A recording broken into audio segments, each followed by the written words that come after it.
So I'm just going to say the outrageous thing. Um, I was feeling disillusioned with the direction life was headed. Not because of the direction it was headed, but because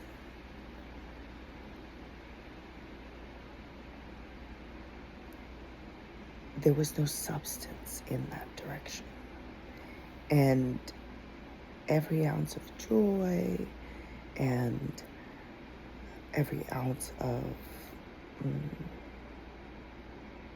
goodness that came out of life in interactions with others, it literally left a void. It took more energy to get there than what was left after that moment because of the actions after the goodness. So when I, back in, I don't know, it was 2024 sometime, got the idea to write a play about my life experience with the external world, telling us how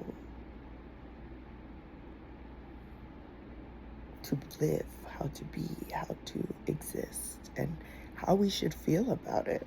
And then when the sales job was great, but the actual product was not the thing, that, how do you gaslight something about that?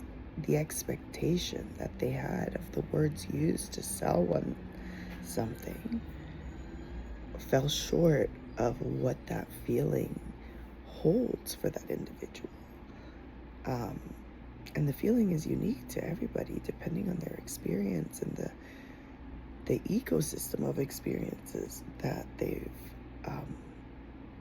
had an opportunity to process, not just live, but actually process as well. And integrate and choose if there's alignment with that, with their reality. So it was 2024, probably this summer, when I sent two young men who have been raised in a similar environment. I thought close people to my life, that I needed their help writing a play that would take down the patriarchy. I needed to be honest with them about what the impact of telling my story and my perspective would be. Not because I thought, I'm going to tell a story and the patriarchy's going to crumble.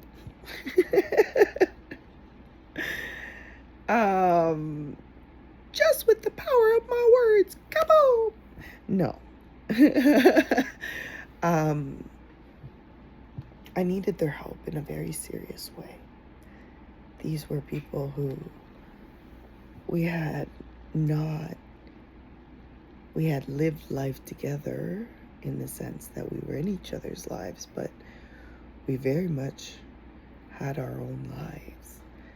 But we had a connection and a closeness. It was my brother and my adopted nephew, if you will, sister from another mother.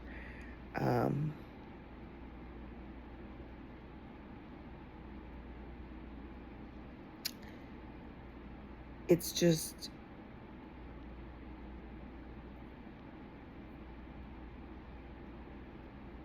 one of those circumstances where how we use our words, they matter, but in the context of what? Because if my private work was being stalked by whomever, my private conversations, my private digital conversations, like, the only people that could be watching and think me, if they actually know me, would either think, yeah, that's gonna happen. She's gonna take down the patriarchy with something she writes. Or they are looking at me with that seriousness and intention, intent on me being a threat.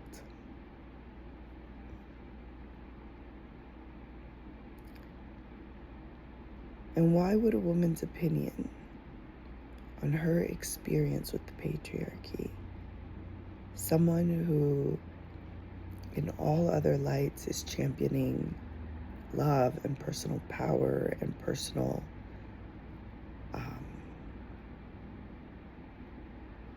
how is it phrased? It's like that personal actualization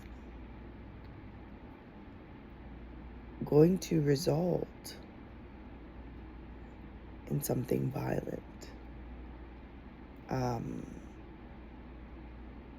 When I'm already living the results of that violence, I'm just speaking that violence as a truth of mine.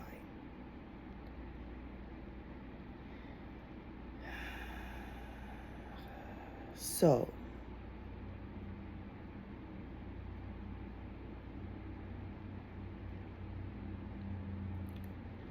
to the lost boys bullying me, whether you're organized crime or homeland security, there's an uncomfortable truth about the patriarchy, and that is that it is so violent and so vacant in the way that it's practiced in modern society alongside the addiction of money. It's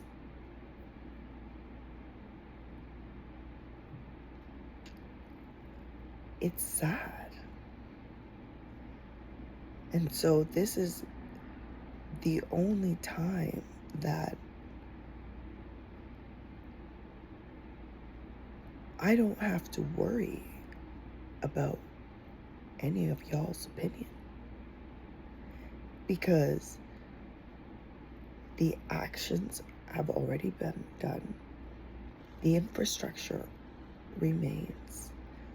The harm continues to perpetuate, compound, and leech all resources. And nobody is better for it, except for those choosing to be resourceful within themselves and doing better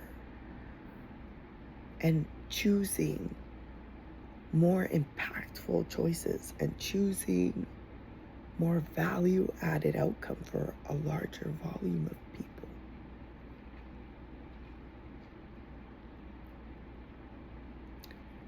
So yeah, there's nothing for me to take down because the patriarchy did it to itself.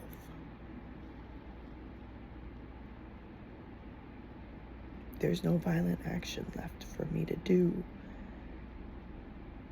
towards, because all I have to do is kind actions towards me and towards the stakeholders and the people impacted.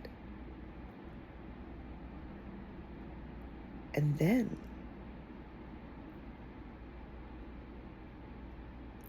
the outcomes are what they are already.